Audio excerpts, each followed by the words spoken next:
Sigurado ka ba na walang nagre-re-upload ng video mo?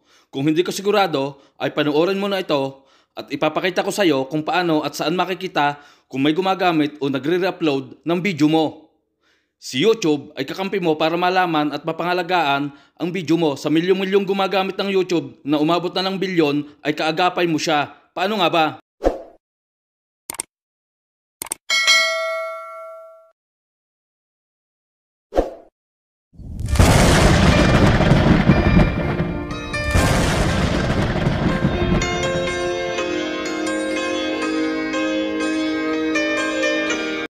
Pero bago po tayo tuluyang dumako sa ating topic, ay gusto ko po muna magpasalamat sa lahat ng walang sawang sumusuporta ng aking channel. Maraming salamat po sa aking mga members at super chatters, sa aking tatlong nagagandahan host kapag ako ay nagla-live, Miss Conchita Rishil Mingarin, Cordapia Carms Bandos Kitchen, and the last but not the least, Ayang Purple Official. Shoutout din po sa Team Bagol. Meron din po tayong random tutorial na makikita dyan sa ating description. Okay, simulan na natin. Let's go!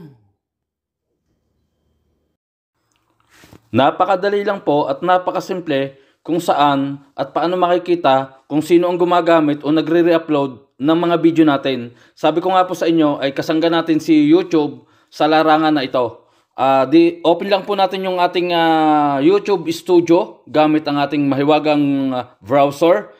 Pag na-open na po natin yan, dito po sa may bandang kaliwa, may makikita po kayong dashboard, content, analytics, comments, subtitle, copyright, earn, customization, audio, library, settings, and send feedback. Huwag na po natin patagalin, direct to the point po tayo. Tap lang po natin yung copyright. Copyright po. Tap lang po natin yung copyright, yung letter C na symbol. Copyright. Pag natap na po natin yan, tatambad po kung may gumagamit o may nagre-re-upload ng video natin. So sa akin po ay meron is 100%.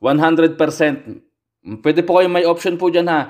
Removal request, message, and archive. Nasa sa inyo po yan kung gagawa nyo ng action para ma-delete nyo yung video. So sa akin naman is kakilala ko kaya hindi na ako mag-re-request sa kanya. 100% yung video as in whole video na aking upload is nakuha po niya, na-upload din po niya.